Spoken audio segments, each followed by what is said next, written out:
In 1533, Hans Holbein painted the infamous painting, The Ambassadors. The history behind the painting is not widely known, but it is believed Anne Boleyn, yes, the Anne Boleyn, who married King Henry VIII and promptly lost her head, commissioned the painting, and for it to be gifted to the two men in the double portrait. The man on the left is Jean de Dinteville, a French diplomat, and on the right is George de Salve, a Catholic bishop. The painting has amazing detail, like the fabric and the globes. However, the men in the painting, or even the incredible detail, are not the main focus, but rather the metaphorical elephant in the room is the distorted skull in the foreground of the painting. The skull looks like someone has stretched it in Photoshop, but it is painted like this on purpose.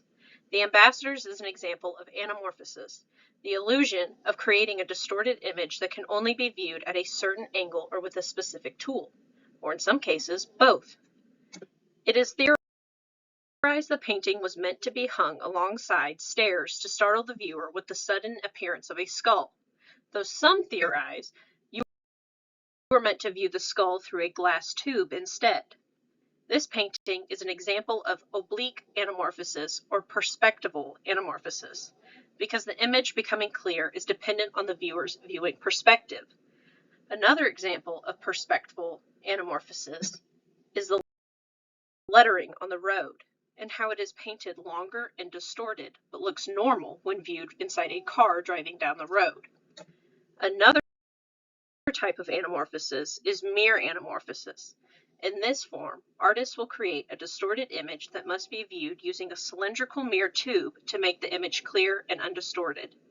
Art historians also speculate on why Hans decided to paint the skull in this way to begin with. It's awfully strange to put a distorted skull in a double portrait for seemingly no reason. One theory is the combination of the skull as well as the hidden crucifix in the corner of the painting is meant to symbolize one's mortality. Artists at the time would commonly use skulls in paintings as a memento mori, a reminder of the inevitability of death. In Hans distorting the skull, the element of surprise adds effect to the viewer's experience, showing that death can come at any time and is always present, even if you don't always see it, how death is unavoidable and will find you whether you like it or not. The other theory states Hans did it to impress people and hopefully get future commissions from those who viewed it, more or less showing off his skills. But whatever the meaning of the painting is, The Ambassadors is an amazing example of how you can view an image from different angles, and how you view that image will change your perspective on that image.